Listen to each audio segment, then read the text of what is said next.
স্পৰ্শকাতৰ কাৰ ক্ষেত্ৰত সম্ভৱ নহ'ব তাৎক্ষণিক ৰায়দান সাংবিধানিক বিচাৰপীঠে ল'ব CAৰ শুনানি 5 সপ্তাহ পিছত গঠিত হ'ব সাংবিধানিক বিচাৰপীঠ 3 বা 5 জনীয়া ন্যায়াধীশেৰে হ'ব সাংবিধানিক বিচাৰপীঠ উচ্চতম ন্যায়ালয়ত কা যুক্তিযুদ্ধৰ A to Z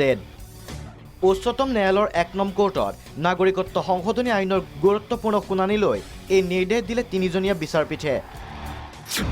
কাৰ স্থগিতাদেশৰ ৰায় সম্প্ৰতি সম্ভৱ নহয় অসম ত্ৰিপুৰাৰ ক্ষেত্ৰত শুনানি হ'ব পৃথককৈ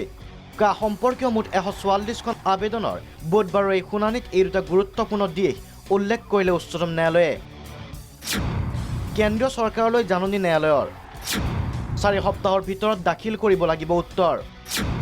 নিৰ্দিষ্ট বিধি নোহোৱাকৈয়ে উত্তৰ প্ৰদেশত কা কাৰ্যকৰী কেনেকৈ উত্তৰ প্ৰদেশ সন্দৰ্ভতো পৃথক শুনানিৰ পোহকতা মুখ্য ন্যায়াধীশ S.A. ববডে ন্যায়াধীশ সঞ্জীৱ খান্না আৰু আব্দুল নাজিৰৰ আদালতত বুধবাৰে হৈছিল প্ৰচণ্ড ভিৰৰ বাবে শুনানি হৈছিল কিছু বাধাগ্ৰস্ত ইয়াৰ মাজতে জ্যেষ্ঠ অধিবক্তা কপিল সিবালে দিছিল কা বিৰোধী যুক্তি এটৰ্নি জেনেৰেল কে বেণুগোপালে দিছিল চৰকাৰী পক্ষৰ যুক্তি কা বিৰোধী প্ৰতিখন লেখ আবেদনৰ জাননী পোৱা নাই কেন্দ্ৰই এই যুক্তি প্ৰতিপন্ন কৰিছিল এটৰ্নি জেনেৰেল কে বেণুগোপালে যেতিয়া বিৰোধীৰ অধিবক্তা কপিল সিবালে বাৰম্বাৰ কৈছিল কাৰ স্থগিতাদেশৰ প্ৰসংগ কেন্দ্ৰৰ উত্তৰ নুশুনাকৈ সম্ভৱ নহয় অন্তৱৰ্তী আদেশ সেয়ে কেন্দ্ৰীয় চৰকাৰক 4 সপ্তাহৰ সময় দি সৰ্বোচ্চ ন্যায়ালয়ে উল্লেখ কৰিলে গুৰুত্বপূৰ্ণ প্ৰসংগ উচ্চ ন্যায়ালয়সমূহত নহ'ব কা সম্পৰ্কীয় শুনানি বুধবাৰৰ এই গুৰুত্বপূৰ্ণ শুনানিৰ পিছতে কা বিৰোধী লেখ আবেদনৰ অন্যতম অধিবক্তা কমল নয়ন চৌধুৰীৰ প্ৰতিক্ৰিয়া অন্তৱৰ্তী আদেশত পূৰ্ণ সম্ভাৱনা কাৰ স্থগিতকৰণৰ মোৰ সৈতে বৰ্তমান সংযুক্ত হৈছে কেউন চৌধুৰী ডাঙৰীয়া জ্যেষ্ঠ অধিবক্তা আজি ইতিমধ্যে শুনানি সম্পন্ন হৈছে যি ভাৰ্ডিক্ট আহিলে কি জনাব এই সন্দৰ্ভত কেছটো মেৰিটত একো শুনা নাই অলপ প্ৰাৰম্ভিক কথাখিনি সুধিছে উচ্চতম ন্যায়ালয়ে তেওঁলোকে এটা নিৰ্ণয় ল'লে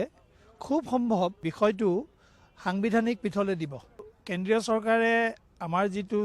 ষ্টে প্ৰেয়াৰ আছিলে সেইটো তেওঁলোকে টাইম বিচৰাত